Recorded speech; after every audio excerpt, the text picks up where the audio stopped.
Hello friends, welcome to Revasvillagekitchen. எல்லோரும் எப்படி இருக்கீங்க? நாங்கள் ரொம்ப சூப்பராக இருக்கோம். நம்ம Revasvillagekitchen இன்றைக்கி வந்து சிக்கன் பிரியாணி, சிம்பிளான சிக்கன் பிரியாணி செய்யலாம் வாங்க. Welcome to Revasvillagekitchen.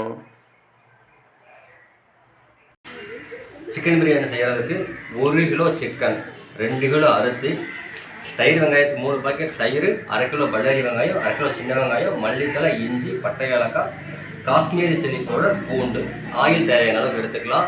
எதை வச்சதோ ரொம்ப ரொம்ப சிம்பிளாக நம்ம இன்றைக்கி சிக்கன் பிரியாணி செய்ய போகலாம் வாங்க. 2 கிலோ அரிசிக்கு 1 கிலோ சிக்கன் எடுத்துருக்குறோம். இப்போ நம்ம வந்து முதல்ல அரிசியை ஊற வச்சிடலாம். எப்போ சிக்கன் பிரியாணி செஞ்சீங்கனாலும் அரிசியை ஊற வச்சிட்டிங்கனாக்கா சாப்பாடு நல்லாயிருக்கும். அரிசி ஊறட்டும், நல்லா கழிஞ்சிடலாம். அடுத்து சிக்கனையும் கழுவிடலாம். சின்ன வெங்காயம் தொளிச்சாச்சு, தக்காளி, இஞ்சி பூண்டு எல்லாம் பாருங்கள். நம்ம வந்து இஞ்சி பூண்டையும் பட்டை ஏலக்காயும் தனியாக மிக்சியில் அரைச்சி வந்துடலாம், டைம் இல்லாதனால. சிக்கன் பிரியாணி செய்கிறதுக்கு முதல்ல பாத்திரம் அடுப்பில் வச்சாச்சு. சிக்கன் விலை வந்து தீபாவளி முன்னிட்டு விலை அதிகம், வழக்கமாக 200 ரூபாய்க்கு தான் கிடைக்கும். இன்றைக்கி நம்ம 260 ரூபா வாங்கிட்டாங்க. இருந்தாலும் பரவாயில்ல, செய்வோம். எண்ணெய் சேர்த்துக்கலாம். முதல்ல எண்ணெய் கூட நாங்கள் வந்து நெய் சேர்த்துட்டோம், சாப்பாடு டேஸ்ட்டாக இருக்கிறதுக்காக. அதனால் பார்த்தீங்கன்னா கெட்டியாக இருக்குது. எண்ணெய் காஞ்சிருச்சு. நம்ம வந்து கடுகு வெங்காயம் போடாமல் வெங்காயம் பச்சை மிளகாய் மட்டும் போடுறாங்க பிரியாணிக்கு. இஞ்சி பூண்டு பேஸ்ட்டு அரைச்சி வந்தாச்சு, சேர்த்துக்கலாம். தக்காளி சேர்த்துக்கலாம். 2 கிலோ அரிசிக்கு 2 கிலோவும் சிக்கன் போடலாம். ஆனால் நம்ம வந்து 1 கிலோ தான் போட்டிருக்கோம், ஏன்னா ரொம்ப சிக்கனை போட்டால் சாப்பிட முடியாது. உப்பு தேவையான அளவு சேர்த்துக்கலாம். மிளகாத்தூள் சேர்த்துக்கலாம். இது வந்து காஷ்மீரி சில்லி பவுடர், ஆச்சி பிராண்டு தான், உங்களுக்கு பிரியாணி கலராக வர்றதுக்காக. நல்லா வெந்துருச்சு. இப்போ சிக்கன் சேர்த்துக்கலாம். சிக்கன் நீங்கள் வாங்கும் பொழுது வந்து நைஸாக நல்லா சிக்கனாக பார்த்து வாங்குங்க, அப்போ தான் பிரியாணி சூப்பராக இருக்கும். நல்லா வதக்கி விடலாம். இப்போ 2 கிலோ அரிசிக்கு சிக்கன் 2 கிலோ போடலாங்களா? ஏற்கனவே நிறைய சாப்பிட்டு உடம்பு வந்துருச்சு எனக்கு, அதனால தான் குறைச்சிக்கிறேன். நல்லா வெந்துருச்சு. மல்லித்தலை சேர்த்துக்கலாம்.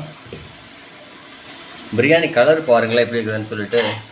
இப்போவே பட்டை ஏலக்காய் போட்டு இஞ்சி பூண்டு அரைச்சி ஊற்றிட்டாலே வாசனை சூப்பராக இருக்கும். தயிர் சேர்த்துக்கலாம். பிரியாணிக்கு வந்து தயிர் கொஞ்சம் சேர்த்துக்கலாம். வந்து காரில் அடிக்காமல் டேஸ்ட்டாக இருக்கும், அதுக்காகத்தான்.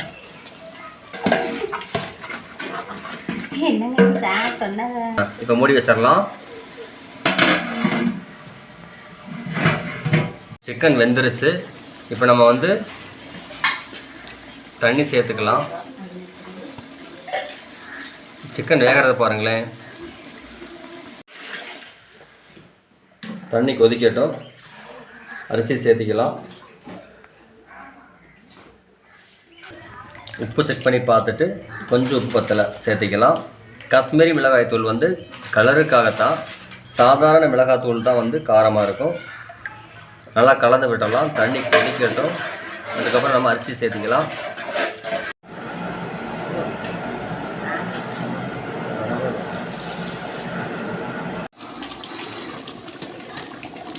அரிசி போட்டாச்சு. நல்லா வேகுது பாருங்கள், கொதிச்சு வேகுது. சுவையான பிரியாணி ரெடி ஆகிடுச்சு பாருங்கள். இப்போ நம்ம ஒரு 5 நிமிஷம் மூடி வச்சு தம் போட்டுடலாம். தம் போடுறதுக்குள்ள முடியாது, இங்கே விறகு இல்லாதனால சும்மா மூடி வச்சுருக்கோம். தீபாவளியை முன்னிட்டு எங்கள் சகோதரி செஞ்ச அருமையான சிக்கன் பிரியாணியும் தயிர் வெங்காயமும் நான் சாப்பிட்றேன். சூப்பராக இருக்குது. இந்த மாதிரி ரொம்ப ரொம்ப சிம்பிளான சமையல் தெரிஞ்சுக்கணும்னா நம்ம Revasvillagekitchen சப்ஸ்கிரைப் பண்ணுங்கள். எல்லா வீடியோக்களையும் பாருங்கள்.